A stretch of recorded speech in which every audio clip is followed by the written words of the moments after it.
All right, how's everybody doing? This is the Comic Samurai. I want to welcome you to my next video, and tonight we're going to be doing another Let's Rank challenge. This is where we look at a run on a title and assign every cover a letter grade from A to F. And then we choose our favorite and give it that special S tier ranking. Let's go ahead and jump right in. Tonight we're going to be looking at The Authority, all 29 issues. Now there were three main teams that work on the writing and the art on these, but the first team was Warren Ellis and Bryan Hitch. He was inked by Paul Neary, who worked a lot with Alan Davis, and a lot of this will reflect that. But this issue number 1 kicked it off, and I love the perspective on this one. However, the colors on it, it was kind of muddled, and it gave me that same feeling that The Watchmen gave me. It was a different feel of comic books. It wasn't bright, it wasn't in your face, it wasn't these heroes that were immediately recognizable. This was something else, and I was intrigued by it. This one did prick my interest, and I give it a B. Next up is issue number 2 here, and Bryan Hitch continued his run on here. I do like lightning on a cover, although this looks like it's coming from the ground. That's a bit off-putting. And the angle is strange. We got those silhouettes coming in from the top here, that lone figure. You're not exactly sure who it is yet. She's not real recognizable, and her whole costume, that Union Jack t-shirt she wears, is hidden by that character there. Yeah, this one's pretty unexciting. It doesn't do much for me. I'm not that interested in it. This one's getting a D. All right, next up is issue number 3 here, and we finally get a good look at one of the main heroes. This is Apollo here, and he's kind of their Superman character, and these hands grabbing at him. I do like that. He's got that halo around his head. That's kind of his signature look. I do like the wash of color in the background there. This is a better cover here, and it's getting a B from me. All right, next up is number 4 here, and this one's got a villain. You can tell by the sneer and the expression on his face there. It is kind of a stereotypical trope. I don't know if I like that, but he's got all the classic characteristics of a villain there. I do like the symmetry on this one, but they've continued that use of the black strip on the edge there, and I always felt a little cheated by that. I love Bryan Hitch's art so much, and I wanted to see all of it, that when they cut it with these banners and just black areas, I wish that you could fill up the image, fill up the space more. But this is a great image, and I'm giving this one a C. Not a big fan of the villain starring on a cover, especially that early in a run. Next up is issue number 5 here, and this was one of the ones that looked most like an Alan Davis piece. You can really feel Paul Neary's influence over Bryan Hitch's art here. I do like the sun in the background. It's like they're all coming out of warp or something. These knights with the lances are kind of on steeds there, and that is kind of an Alan Davis trope too, with like a futuristic, old Excalibur type medieval mixture of technologies. This is a fun one here. I do like how the clouds were done. It is a beautiful image. I'm giving this one a B. All right, issue number 6 is next here, and we finally get a look at that Jenny Sparks, that character there. Although her t-shirt, the identifiable British flag, is not shown. She is smoking her cigarette, and that is very much a trope of hers. And I do like the electricity crackling around her. Her eyes are beautiful there. Again, though, I wish they would have continued the image. I would love to know why they chose that. Like the graphic design choice there just doesn't make any sense to me. That's your most popular space. That's your billboard. That's how you sell the comic book. Nobody wants it covered up with just stripes of color there. They want to see an exciting image here. I do like this character. It is compelling. I want to get to know her powers and what her deal is, so I'm giving this one a B. All right, no A's yet. Let's look at this issue number 7 here. Now, I do like the colors on this one, that red. Again, they're using the banners, and I think that's going to run the whole gambit of all 29 issues. I think issue number 1 was the only one that didn't use that trope, so I'm not going to mention it anymore, just that it's a demerit in general on all of these covers. I wish they'd use all the landscape and every square inch to put beautiful dynamic images on it here, but I do like the silhouette of the wings up there. They're all kind of gravitating up there. This does have an energy that's going up. I like it if they're coming at the camera though. This going away, I mean, you do get to see the whole team, but that color of the like faded pastel green with that kind of dirt red there, it didn't really work for me. This one's getting a C. All right, next up is issue number 8 here. Now we've got another team shot, but this time they are coming at the camera. That's what I like. A close-up of Midnighter's face there. You got Apollo, the other characters in the back, that blue wash, that halo around Apollo's head there. This is finally a great top-tier cover. I do like this one. The sneer on Midnighter's face there. Oh, this is a fun one. And this is how a team shot should be done. I love Bryan Hitch's work, and this one's an A. All right, next up is issue number 9, and I think this is one of the most underrated covers ever. I'd love to know how they put the images of the other characters reflected on her torso there. They just did a beautiful job of melding the contours of those images so it really looks like it's reflected metal, some kind of a liquid metal covering her entire body. That's the engineer there, and she was such a great character, well written. I love it. I love her look. I love the treatment that they gave on this. Even the background that kind of looks like a circuit board there with the yellow, and it glows behind her. Oh, it just is such a fun image. They did the coloring on this one so well, and this one deserves an A. I love that cover. All right, next up is issue number 10 here, and they've got a battle scene here, and the whole team is fighting like these octopus-type creatures, or squid-like there, and they've got these suction cups on their tentacles that are made of light. That doesn't really work for me. I do like the background of that sunset, or the yellow and sky there with the orange highlights. The lighting on this one is okay, of those spots of light, but for some reason it doesn't work. All the tentacles and everything are reminiscent of an H.P. Lovecraft monster like Cthulhu here, and this is very much in that vein. I do like the black and the trade dress offset with the yellow. It reminds me of Rocky 2. This is a fun image, but that monster, I just never believed those. They were just either so overpowered that you couldn't do anything, or else nobody ever dies from a nameless tentacled being. So this one's getting a C from me. All right, next up we got issue number 11 here. Now this was an interesting one with that Jenny Sparks crafting some kind of a crystal here that's giving off a light and is illuminating the rest of the team there. Everybody's looking at it there. This hand coming in from the edge. The trade dress, again, in black and yellow. That's an interesting choice. I do like the illumination on this one, and that's what it's all about. It's kind of a quiet moment, and there's nothing really happening in it. It's not very action-packed. This one's getting a C from me. Now, this was one of my favorite series. The writing in it was just unlike anything I'd seen before. Now, this issue number 12 was Hitch's last issue on this one, and let's see how he did. It's, again, that column of heroes kind of going away from the camera, very reminiscent of this issue number 7, where all the heroes are going away from the camera there. Oh, that is eerily similar to that one there. But this one's its own thing, and we've got Jenny Sparks in the background. I think she might have passed away in the last issue or in this issue here. But she does die, but she comes back at the stroke of midnight. She lives for 100 years. That's kind of her trope there. I do love the lighting on the engineer there. And the wings there, Apollo's halo. This again, though, I don't like it when they're going away from the camera. Bring them at you. Ooh, I do like the colors in the trade dress. And that is saving it from just average. I'm giving this one a B. Next up is issue number 13, and this one kicked off Mark Millar's and Frank Quitely's run on the timeline. I love Frank Quitely art. Let's take a look at it here. All these characters behind him of the Image universe. You got Gen 13 there. You got Supreme. Oh, there's so many recognizable characters. I do like this one. It's a great group shot, but they continued that trope of cutting off the image. They could have filled it with so many more characters. I don't like that. It's hard for me to give an A to a cover that has that cut into it.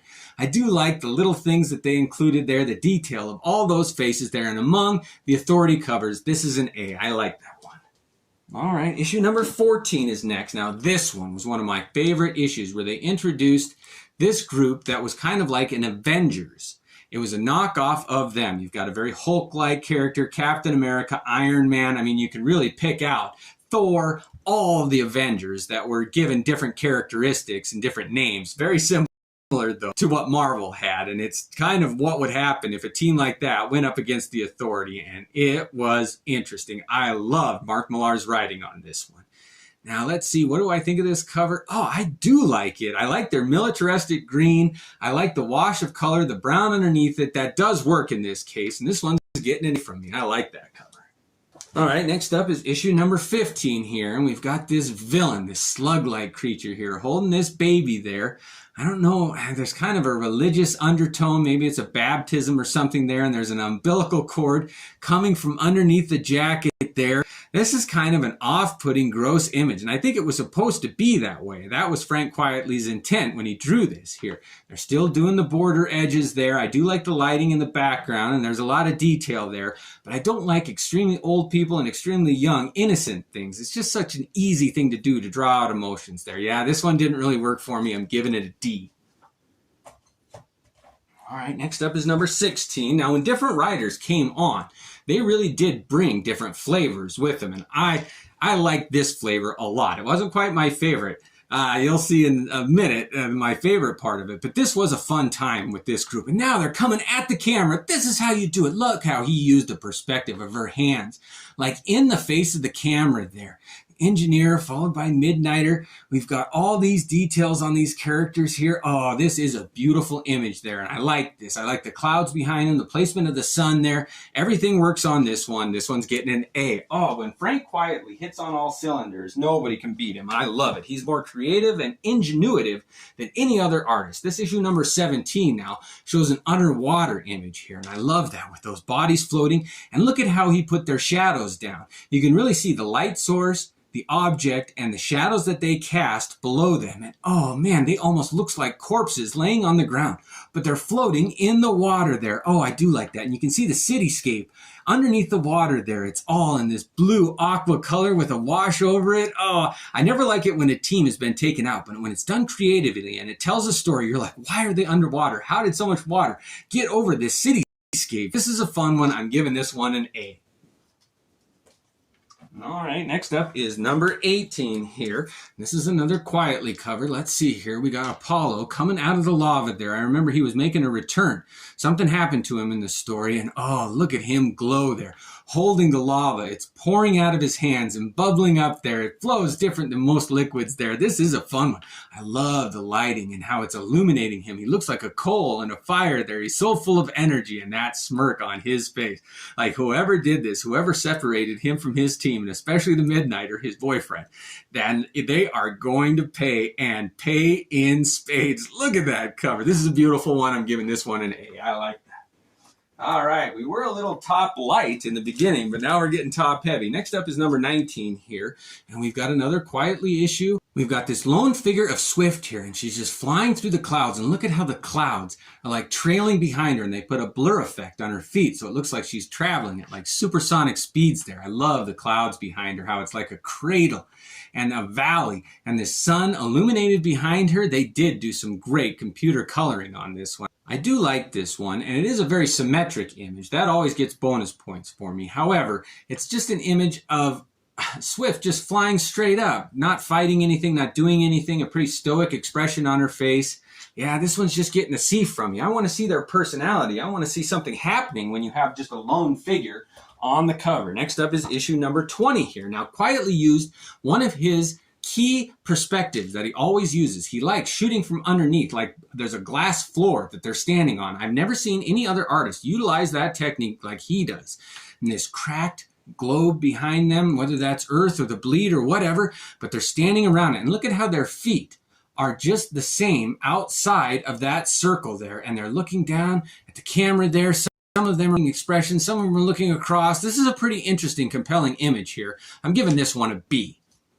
All right, next up is issue number 21 here. It's another Frank Quietly image, and let's take a look at this one. There's a door. It kind of looks like it's opening into the bleed, but there's a party of people standing around, but they've been washed out to a brown color. These kind of dresses where it's so slender, like they couldn't even walk in them. There's no slit on the side or anything, is a real big technique that Frank Quietly loves to use. In his X-Men run, he used that a lot. But here, he's got these two characters, and they're just kind of looking back over their shoulder here. You don't know if these are members of the Authority or of Stormwatch, where the Authority made their first appearance here. There's a note on the ground that you'd have to kind of read the type, but I don't know that it gives any of the story away here. This is a pretty uncompelling cover here. I'm not too interested in the party or what's happening. I don't recognize these characters. This one's getting a D from me. All right, next up is issue number 22 here. Now, this was Frank Quietly's last issue on the series, and let's see here. This is a little interesting. Some of them are face up, some are face down, they're bloodied, and you're like, who could take out the roughest, toughest team to ever come in comic books for a long time. I would like to know how everyone was taken out. If there was a knife in one, a noose on another, one was poisoned. I mean, I love a story that's told here. Here, when they're just beaten, laying there, it makes you wonder what happened to him, but it doesn't really tell a story. I do like his hands, the positions of them, but the brown and the yellow and the trade dress didn't really work. Yeah, this one's just getting a C from me. All right, next up is issue number 23, and the new artist on this one was Nguyen. I'm not really that familiar with him, but this first kickoff issue was an homage to that one that Bryan Hitch did of the Engineer. And it's a very similar pose with a background. They did change the color in the trade dress there. And the Engineer's costume, if that's who that is, has been changed slightly. She's got shorts on and her face isn't covered by that liquid metal. But again, they used a reflective image in it, but it's not as easy to make out this time. They didn't do as good a job on the reflection here, and it wasn't a very recognizable homage. I don't think most people would have known that's what it was. They would have just seen a weird take on the Engineer. So this one doesn't really work as well as the first one. I'm giving it a C. All right, next up is issue number 24 here, and here they're bringing in a ton of religious symbolism, and I never liked that, with people bowing before a priest and everything symmetric, and there's a cross in the background. He's wearing like a priest's robe with a cloak, and he's got an eye patch on, but why are they bowing in front of him? I do like the wings on here. I do like the coloring in the background here, but you just cannot pass off religious symbolism like that. It just, nobody wants to read that story. It's been told to death. But yeah, again, this one didn't work for me. I'm giving this one a D. Don't do religious symbolism that's so heavy-handed. I mean, if it's subtle and it's in there, like Matt Murdock always has his Catholicism in the background, but very rarely is it shoved in your face. Frank Miller got pretty close, but I digress. Next up is issue number 25 here, and this Nguyen continued his run on here, and it is a good battle scene here. You're not really sure who this character is. Is that the doctor there? I think it is. His shaved head, the glasses, and the fallen teammates around him, and these spires going off. And these crescent moons are a little too close together here. I do like the green sky. It does say they're in a weird location, but it is just a pretty typical battle here. It's not quite a fail, but it's just a D cover, in my opinion. Next up, we got issue number 26 here, and we've got another team group shot here, and let's see how this one worked. We've got the glowing hands of the new Jenny Sparks, some new iterations of the characters here. Swift has got a different look. The bleed behind them there, and this window silhouette, that's kind of interesting, but the floor that they're on is just mist. Are they in the bleed? What's going on? You're not that interested. It's a pretty static image. They're not doing anything. When they just pose, unless it's for a purpose or it tells a story, it doesn't really work for me. Boy, this one's close to a fail, but I'm going to give it a D. I do like the white offsetting the bleed and reflecting again in Jenny Sparks' hand there. All right, now we're moving into issue number 27 and Art Adams' run on here. Now, Mark Millar returned to do some of the writing here. That image of Apollo there, beaten up, done by Art Adams. I usually like everything that he draws, but this is one image that didn't work for me. I don't like seeing my heroes just battered and bruised without who did it or if they have a chance of fighting back. It's just like they've been defeated and they're pummeled, and it's almost upsetting and gruesome, and maybe that was the point, but this one didn't work. I hate to do it. I don't think I'll ever give Art Adams a fail, but it's not my favorite. I'm giving this one a D. All right, next up we got issue number 28 here, and I remember when they fought this villain. Oh, it was such a great story, and what a great look that villain had, and I think only Art Adams could have pulled it off, but the art on this was amazing. What a great cover. Look at the halos repeating around Apollo's head there, and the flame bursting off of him, the Midnighter. It's just such an Art Adams image, and look at the feet, how they're like dog's feet or wolf's feet or something like that. That really is a great image. The coloring, the background is just plain purple though, and it blends into this border here. Yeah, I wish they would have just done the whole fade continuing or filled the background with something, but you can see a reflection in the villain's visor there, and I love little details like that that just set this off, and it brings it from just an average cover up to a B. I like that one. All right, and finally we got issue number 29, and Art Adams chose to do a victorious group shot. Look at them standing there proud and happy with their accomplishments, being led by the Engineer, and the lighting on her figure there. Oh, look at how it's like triple lit from below and on the sides behind this glowing warm light, white light come from the front, a reflective surface, all the characters there standing shoulder to shoulder with this bleed bursting forth in the background there, the action lines down below. It's like everything's spreading from this one focal point there. This is a beautiful image. I love my art, Adams, and this is a good group shot. This is how it's done. I'm giving this one an A.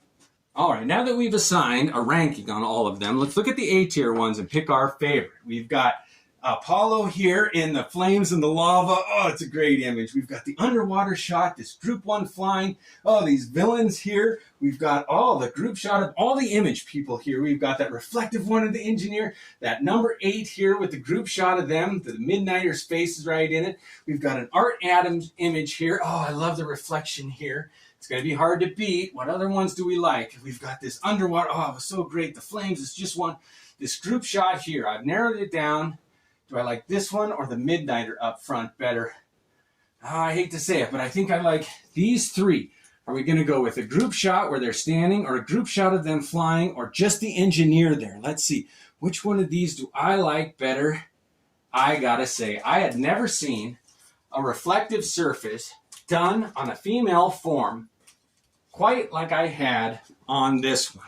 It really did surprise me with the amount of detail they were able to get and how her surface of her skin really does look like a mirror. I wish they would do that effect more. It was done so good, and maybe only Bryan Hitch is able to do that, which is why they don't do it very often, or the skilled colorist, whoever that was, gets so much props. And it makes you wonder too, did Bryan draw all of that and then they colored it in, or did the colorist do it and meld it? How did they do this image? It asks so many questions. It's compelling, it's interesting, it's beautiful, and I'm happy to give it my S tier ranking. Well, thank you for joining me tonight. This was a lot of fun. Let me know what other runs, artists, storylines you want me to rank. Thanks for joining me, and have a great night.